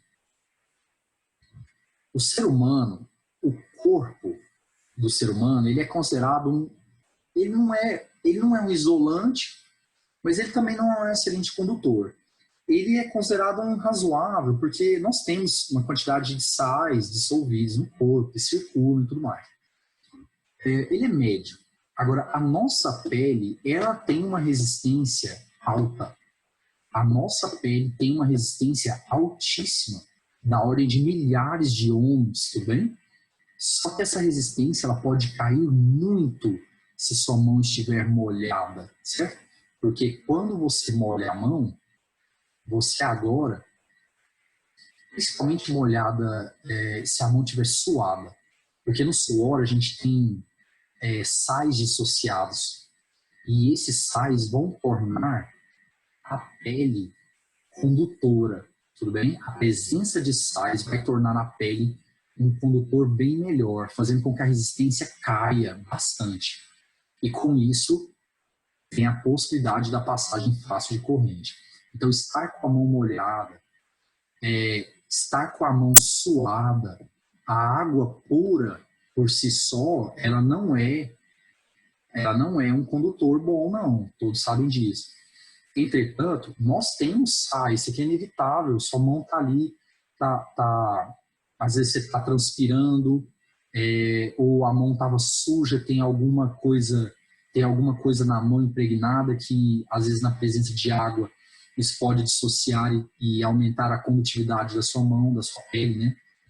Então, a umidade é um fator muito importante, tudo bem? Muito cuidado com esse fator. Segundo fator, aqui, resistência elétrica associada ao percurso da corrente no corpo. Então, olha só, gente, olha só. Nós vamos ver lá em resistência a lei de Ohm, né? Para os resistores ômicos, U igual a R vezes I, certo? A gente percebe aqui que a DDP ela vai ser constante, né? É o potencial do fio menos o da terra, certo? Considerando do fio maior que zero, né? Aí olha só, DDP constante. Quanto maior for a resistência que a corrente encontrar no caminho, menor será a corrente elétrica que circulará pelo corpo. Então, gente, de acordo com o caminho feito pela corrente, a resistência do corpo, cada pedaço do corpo tem uma determinada resistência. De acordo com o caminho feito, ela pode ser maior ou menor, alterando o valor da corrente elétrica que circula por você, tudo bem? Certo? E o terceiro fator? Acoplamento entre os pés e o piso. Então, olha só. Acoplamento entre os pés e o piso. Se você estiver descalço e principalmente com os pés suados ou pisando em coisa molhada, certo? Você já vai ter uma queda muito boa na resistência da sua pele, fazendo com que a corrente possa fluir pelo seu pé com facilidade, certo? Tudo bem? Então, estar com os pés desprotegidos e principalmente molhados, né? Suados, então, isso vai fazer com que a corrente torne-se maior. Se, obviamente, eu estiver usando um tênis de sola de sapato, ou de sola de sapato, se eu estiver usando um tênis de solado de borracha bem grossa, certo? Ou então, se o piso, às vezes o piso é emborrachado, né? Então, ou se o piso for um bom isolante, isso vai ser uma ótima proteção contra correntes elétricas a partir de tensões domésticas ou de ambientes secos, por exemplo. Então, gente, se eu estiver usando um tênis lá, de solado de borracha bem grosso, a borracha é um ótimo isolante elétrico. Então, ela vai impedir a passagem de corrente, tudo bem? Praticamente, né? Impedir a passagem de corrente, fazendo então com que a corrente elétrica pelo seu corpo torne-se muito menor. Porque não tem como as cargas irem e perceberem que, uai, eita, tem alguém bloqueando aqui. Volta, avisa a galera para voltar. Não, isso não existe, tudo bem? É como se fosse aquele fio solto. Então, se tiver um isolante ali no meio, é como se fosse aquele fio solto lá. Não tem como a corrente vir, perceber que deu errado e voltar. Tudo bem?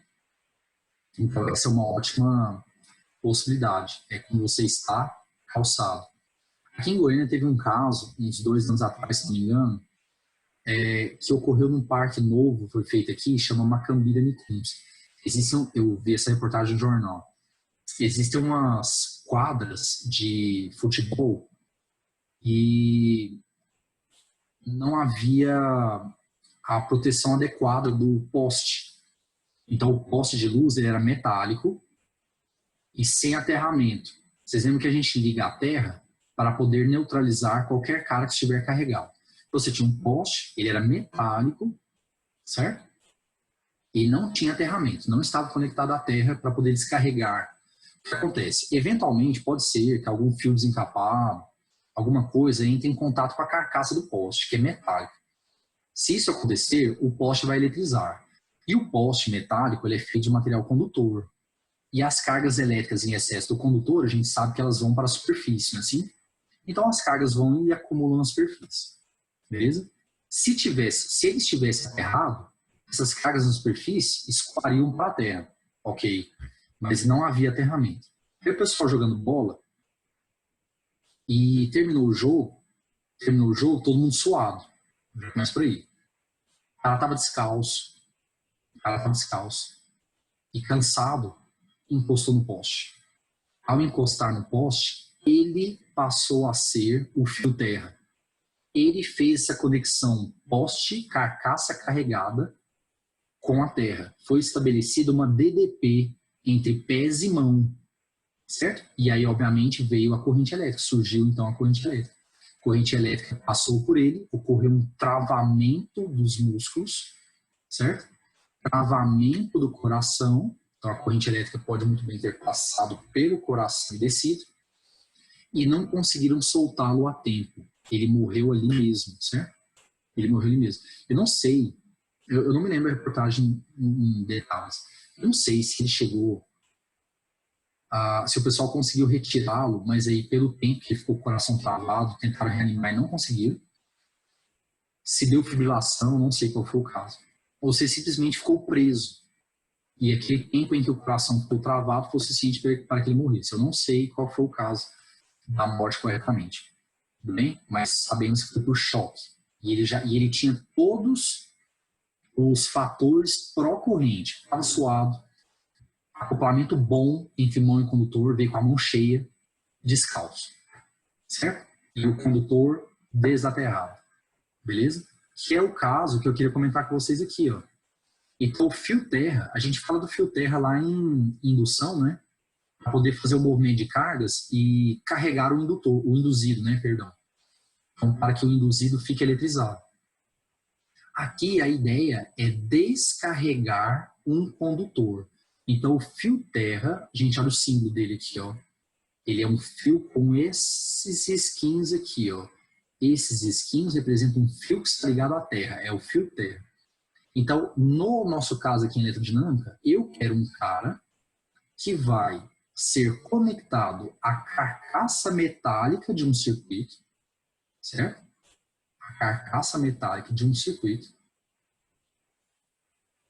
Beleza?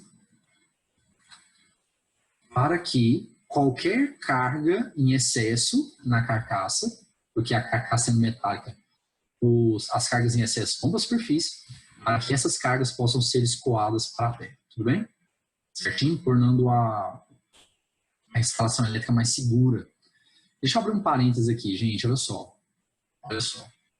É o seguinte. Todo mundo deve se lembrar daquele caso clássico, que é do passarinho, né? Então, você tem um cabo de alta tensão, a tensão dele é elevadíssima, né? E aqui um passarinho. Certo? Cabecinha, bico, certo? Asa.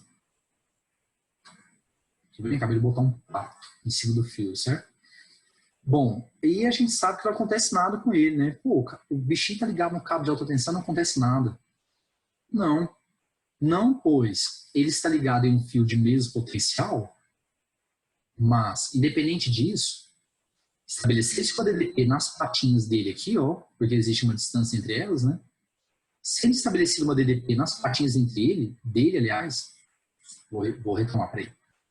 O passarinho vai lá e pousa no fio. Ok. Beleza, conectou no cabo de uma tensão única. Mas ao encostar, ele está pegando um certo trecho. Tudo bem? Beleza? E aí nós vamos ver depois lá em resistência, a resistência do fio ρ vezes L sobre A, em que vai ter uma resistência ali, uma certa diferença de tensão entre as patinhas. Essa DDP entre as patinhas, ela é muito pequena para a resistência do corpo do pássaro. Então, a corrente elétrica que eventualmente passar, ela é desprezível, tudo bem? Então, no caso do passarinho, você estabelece uma DDP entre as patinhas de valor pequeno para a resistência do corpo dele, pois a distância é muito pequenininha. E aí acaba que a corrente elétrica, então, que eventualmente passar no corpo dele, ela é desprezível, tudo bem? Isso pode acontecer, por exemplo, com uma pessoa, eu já li isso em livro, com uma pessoa, foi no Física Conceitual, uma pessoa que está caindo e eventualmente pendura no cabo. Ao pendurar no cabo, pode ser que não aconteça nada, desde que ela encoste em um cabo só, tudo bem? Então ela vai e pendura com uma mão em um cabo só, estabelecendo uma DDP entre os dedos muito pequena para o tamanho da resistência do nosso corpo, certo? Tudo bem? Devido a isso, então a corrente elétrica será muito pequena. Agora, cuidado. E se ele encostar os pés em outra coisa? É muito comum na Índia, macacos morrerem torrados em cabos de alta tensão, porque cada cabo tem o seu potencial, né? É mantido num certo potencial. E apesar que assim, vocês lembram que é tensão alternada, né? Fica mudando o valor, mas depois a gente discute isso, não é o momento agora. Aí o macaco faz o seguinte, ele vai lá e pendura num cabo e prende o rabo no outro. Isso é muito comum em algumas cidades indianas. Aí o que aconteceu? Foi estabelecida uma DDP no corpo do macaco. E aí, como é uma DDP muito alta, certo? Então ele toma um choque violento. Aquele choque, gente, a passagem de corrente no corpo dele é tão alta, a dissipação de calor no corpo do macaco é tão alta que ele torra. Vocês vão reparar que às vezes a pessoa encosta um cabo de alta tensão, ela morre torrada, porque é uma corrente elétrica de valor muito elevado. Então, a passagem de cargas no interior do corpo e as colisões que elas geram dissipam um calor tão grande que a pessoa torra, certo? A pessoa torra. Beleza? Tudo bem? Então tá. Então vamos lá, vamos continuar. Olha só. Eu peguei uma tabelinha para a gente poder discutir alguns valores de choque para vocês terem uma noção. Valores de corrente, perdão, e os respectivos efeitos. Então, o ser humano, ele começa a sentir choque a partir de correntes de 1 mA, tudo bem? Então, a sensação de choque, ela começa a partir de 1 mA. Isso vai entre 1 e 10 na média, certo? É aquele choquezinho desagradável de chuveiro, sabe? Que às vezes você vai desligar o chuveiro e... É esse, certo?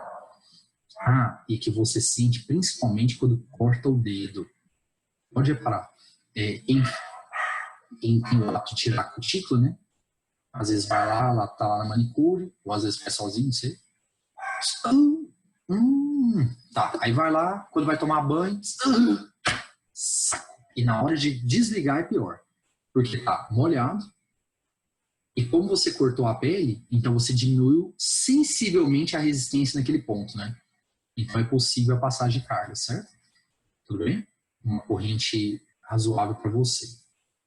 A partir de 10, aí começam as contrações musculares. Você já começa a não ter mais muito controle do que está fazendo, certo? Você gruda e tenta soltar e não vai. E não vai, certo? Tudo bem? Às vezes sim, às vezes não. Entre 100 mA e 200 mA, gente, isso aqui é um intervalo perigosíssimo. É o intervalo em que ocorre a fibrilação ventricular. Deixa eu falar um negócio pra vocês. As pessoas têm o hábito de achar que choque perigoso é choque com corrente muito elevada. Isso não é regra. Nada a ver. Você vê que é um valor de corrente que não é essa coisa entre 100 e 200 miliamperes, certo? Então tá longe de ser um valor elevado, mas já é perigosíssimo pelo efeito, pela consequência que essa corrente gera, tudo bem? E correntes acima de 200 miliamperes, aí elas já promovem o travamento do coração, beleza?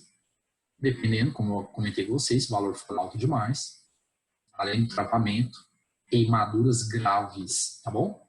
Certo? Vamos ver os exemplos de choques aqui, então. Então, vamos lá. Esse aqui foi um caso famoso, né? Na internet.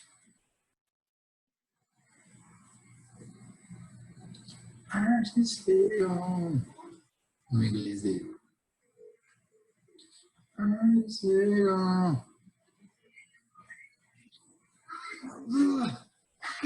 Olha só.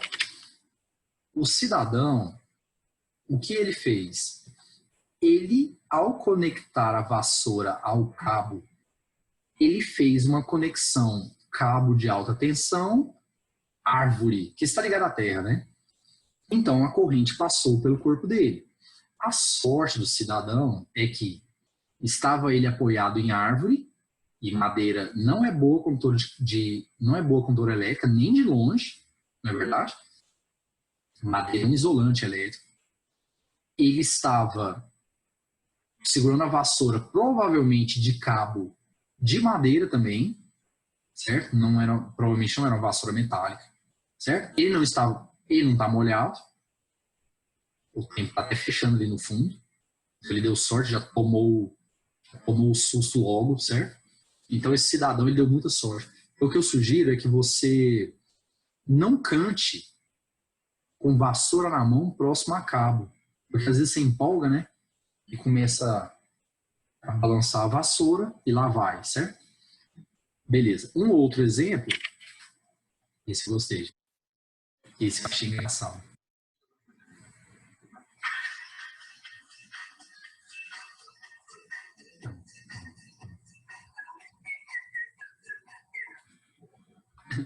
Gente, o cara tenta soltá-lo, mas a corrente está promovendo a contração muscular e ele não está dando conta, coitado. Ele está tentando desgrudar, mas ele não consegue. Ou coisa desagradável, né? Vamos lá. Última coisinha, para terminarmos a teoria. Estimativa do valor da velocidade do elétron para o movimento de avanço, certo? Então vamos lá. Gente, olha só. Vamos supor que você tem um fio condutor, aqui está ele, certo? Nós vamos chamar a área da secção transversal de A, certo? E o comprimento do fio de L, beleza? Bom, vocês concordam comigo que a área da secção transversal é a área da base do cilindro, não é assim? E o L, que é o comprimento do fio, é a altura do cilindro, né? Certo? Então tá bom. Bom, nós vamos criar uma grandeza nova, o nome dela é Nzão. Gente, quem que é um Nzão? Nzão, pessoal, é o número de elétrons livres por unidade de volume. Esse cara vai ser o Nzão. Então tá aqui, ó. Número de elétrons livres, porque o que move no interior do condutor é elétron livre, né? Dividido pelo volume, tá bom? Bom, o volume do cilindro, ele vai ser a área da base, A, vezes a altura L, né? Vou passar multiplicando. Então, quem vai ser o número de elétrons livres? O número de elétrons livres, ele vai ser Nzão vezes A vezes L, certo? Nzão vezes A vezes L, certo? Ok? Beleza. Vamos lá, então. Como é que a gente calcula mesmo corrente elétrica? Bom, corrente elétrica é carga sobre o tempo, certo? Lembrando que as cargas que movem no interior do fio condutor metálico, são os elétrons livres, né? No lugar da carga, nós vamos colocar N vezes E, beleza? Certo? N vezes E. Beleza. Acabamos de ver o N, né? Quem que é o N? Ele é o Nzão vezes A vezes L, certo?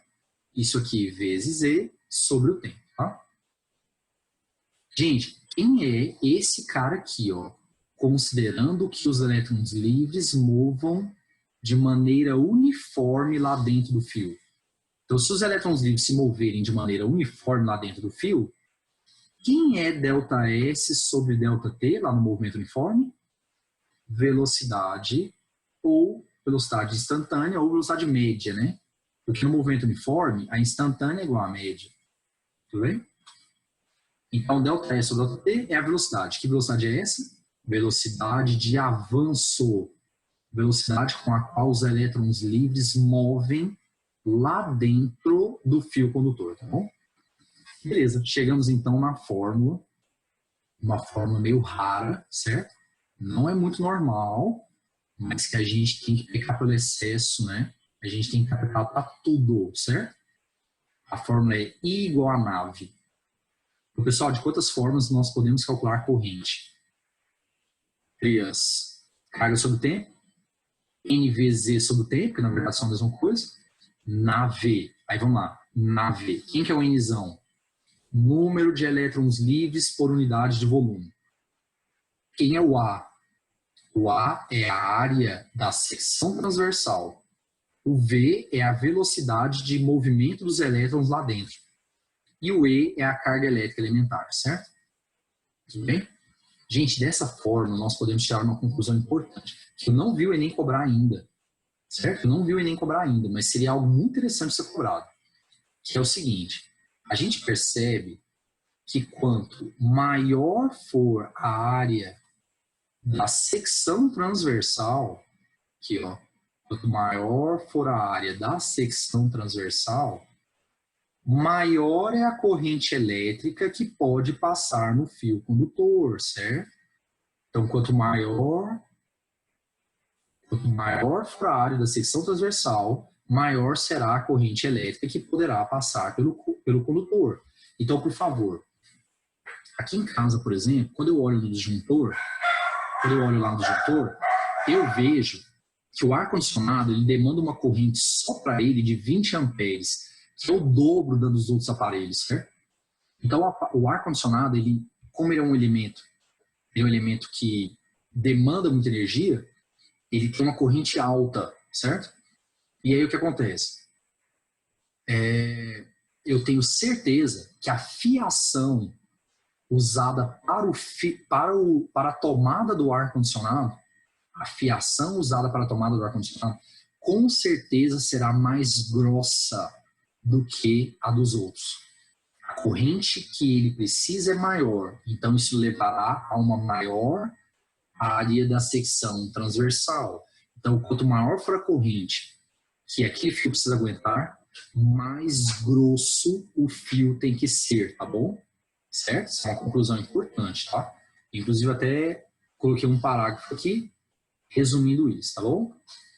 Beleza. Agora, olha só o que nós vamos fazer. Vamos fazer um cálculo. Gente, vamos fazer um cálculo de qual é mais ou menos a velocidade média de avanço dos elétrons dentro de um fio. Vamos lá, eu peguei os dados aqui, lá do livro do Gref, dados reais, tá? Então, gente, vamos supor que você tem um condutor metálico de cobre de 0,8 milímetro de raio, certo? Então, o raio dele 0,8 milímetro, cuja corrente elétrica seja, palhaçada, né? 10 amperes. Admitindo que o número de elétrons livres por unidade de volume, em centímetros cúbicos, do cobre seja 8,4 vezes 10 a 22. Gente, ele acabou de dar o Nzão, não foi? Sim, ele acabou de dar o Nzão, certo? Temos, vamos lá, então, teremos a velocidade, não é? Então vamos isolar o V, né? I é igual a nave, não é isso? Então isole o V, perdão. Então quem vai ser o V? I sobre N vezes A vezes Z. Vamos lá, quanto que é a corrente mesmo? 10. O Nzão, 8,4 vezes 10 é 22. O fio é cilíndrico, né? E a figura formada é um círculo, não é isso? A área da secção é um círculo. Pi vezes R ao quadrado. Gente, eu passei o raio para centímetros, tá vendo? Porque ele está em centímetro cúbico, né? 0,8 milímetros, 0,08 centímetros. Ao quadrado vezes o E. Tá aqui, ó. Carga elétrica elementar. Fazendo o cálculo da velocidade, gente, olha a velocidade dos elétrons. Olha só a velocidade dos elétrons dentro de um fio. 0,37 milímetro por segundo. Vocês estão vendo? É muito lento. Os elétrons movem lá dentro muito devagar, certo? Tem muitos alunos que acham que o elétron, ele move feito uma bala. Só que assim, muito melhor que uma bala dá 200 metros por segundo, 200 e alguma coisa. Tem gente que acha que o elétron é um espetáculo lá dentro do fio. Não. Os elétrons movem de maneira devagar no interior do fio, de maneira lenta, certo? Aí você vai, por quê? Por quê? Simples demais. Porque no meio do caminho, gente, o elétron não tem caminho livre, não.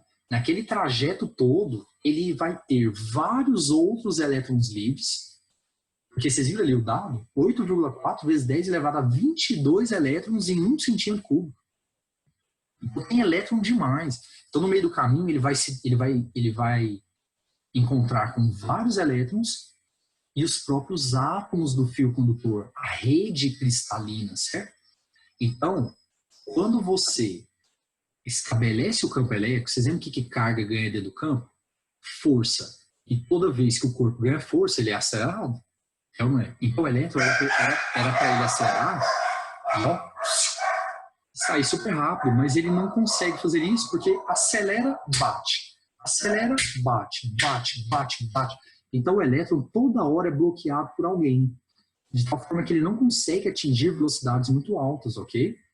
Então, essa força elétrica que ele ganha, ela é compensada por uma força de resistência que surge devido às colisões, tudo bem? E acaba então que o elétron move-se lentamente dentro do fio condutor. Então foi o que eu escrevi no parágrafo aqui, tudo bem? Beleza? Agora, uma pergunta que caiu na prova do Enem. É lógico que eu sempre vou falar tudo porque é minha obrigação. Nave mesmo é algo que quase não cai. Mas a gente só consegue entender a pergunta do Enem passando por tudo isso que a gente viu até agora. Então, na verdade, são pré-requisitos. Mesmo que exercício nenhum cobre nave. Mas se eu não discutir nave e calcular essa velocidade igual eu fiz agora, você não consegue entender a resposta da pergunta que virá. A pergunta é a seguinte. Gente, todo mundo já reparou. Você está em casa, aí você vai lá, liga, aperta o interruptor, buf. E as lâmpadas que estiverem em série, todas, vocês lembram que lâmpadas, elas são representadas por um resistor, elas são basicamente isso, um resistor. Então você chegou na sua casa, foi lá e apertou o interruptor. Pá. E imediatamente as lâmpadas em série acenderam. Não tem um intervalo de tempo entre elas. Então, por exemplo, acende a primeira, aí daqui tipo, 1 milésimo acende outra, depois outra. Não. Vocês podem reparar que o acendimento é imediato, certo? E a pergunta do Enem era, a que deve-se isso? Por que o acendimento de todos os elementos em série do circuito é imediato? Vamos lá. Aí, olha só, a alternativa que derrubou muita gente. Muita gente achava que é porque os elétrons movem-se quase à velocidade da luz. O pessoal marcou essa alternativa. É porque os elétrons movem com a velocidade quase a da luz. Eles são tão rápidos que a gente nem percebe a diferença de tempo. Tá errado. A gente acabou de ver que os elétrons não movem rapidamente. Os elétrons não movem rapidamente dentro do fio. O fio não deixa, o próprio fio não deixa. Então o que acontece é o seguinte, vamos fazer aquele fio mais grosso para dar uma destacada. Gente, esse fio, é óbvio, ele já tem muitos elétrons livres lá dentro. E os elétrons livres, eles estão no fio todo. Então eles estão desde essa pontinha até a outra ponta do fio. Você tem elétron livre em tudo quanto é lugar, certo? Só que quando o interruptor estava desligado, eles não tinham corrente e o movimento deles era desordenado. Quando a gente apertou o interruptor que foi estabelecida a DDP, o que acontece mesmo? Vamos lá, é o início da aula. Ao estabelecer uma DDP, os elétrons vão ganhar força, né? Vai surgir um campo, vai ser estabelecido um campo lá dentro do fio, certo? Os elétrons vão ganhar força e vão começar a mover de maneira ordenada. Lembrando que nem todos vão bonitinho, ordenado para a direita, certo? Se os elétrons estão indo para a direita, é porque foi estabelecido um campo elétrico para a esquerda, certo? Beleza. Esse campo é que é o rápido. É aqui que está o detalhe. O rápido da história é o campo. Gente, o campo elétrico, ele move-se à velocidade da luz no vácuo, certo? Aproximadamente ali. Porque é óbvio, a velocidade da luz no vácuo é 3/10, certo? A presença de um meio material afeta um pouco essa velocidade. A gente vê isso em ótica lá em refração, quando fala de refração. Então, o campo elétrico, se fosse o vácuo, né, ele se moveria com a velocidade da luz, 3/10. Vamos considerar que fosse, tudo bem? Então, o campo elétrico ele é muito rápido. Quando você aperta o interruptor, o campo elétrico ele é estabelecido imediatamente no fio inteiro, certo? Então, gente, o campo ele não vai aqui, ó, chegando, aí cada hora que ele chega, aí os elétrons vão sentir e começam a mover. O campo ele é muito rápido, então ele já estabelece de uma vez no fio todo, certo? Sendo estabelecido de uma vez no fio todo, o que é que vai acontecer? Todos os elétrons livres do fio, e o fio tem elétrons livres de cabo a rabo, né, assim? Todos os elétrons livres do fio imediatamente ganharão força. Então, olha só. Então, quando você pegar e apertar o interruptor, estabelecendo um campo elétrico, como o campo elétrico é rápido demais, ele mostra a velocidade da luz, e a luz, você sabe, em 1 segundo ela dá aproximadamente 7 voltas na Terra. Então, você imagina um fio condutor de, sei lá, 10 metros de comprimento. Isso é ridículo, certo? Então, como o campo elétrico é muito rápido, imediatamente, tanto o elétron livre de uma ponta, quanto o elétron livre da outra ponta, vão ganhar força de uma vez. Porque na hora que o campo passa a atuar, as cargas ganham força. Então, a força elétrica é estabelecida desse lado e na outra ponta imediatamente. E a corrente elétrica, então, ela é estabelecida em todo o fio simultaneamente. Então, gente, na hora que você aperta o interruptor, o campo elétrico é estabelecido de uma vez e a corrente elétrica surge no fio inteiro de uma vez, tudo bem? Certo? Eu escrevi aqui um parágrafo, certo? Em que isso é explicado, tudo bem? Ok? Então é isso, gente. Espero que tenham gostado da aula. Tem vários assuntos, né? Então, corrente é uma coisa muito mais ampla do que simplesmente carga sobre o tempo e jogar em fórmula, tudo bem? Questão do choque, questão do nave, certo? Da corrente ser estabelecida simultaneamente em todo o circuito, tá bom? Eu espero que tenham gostado.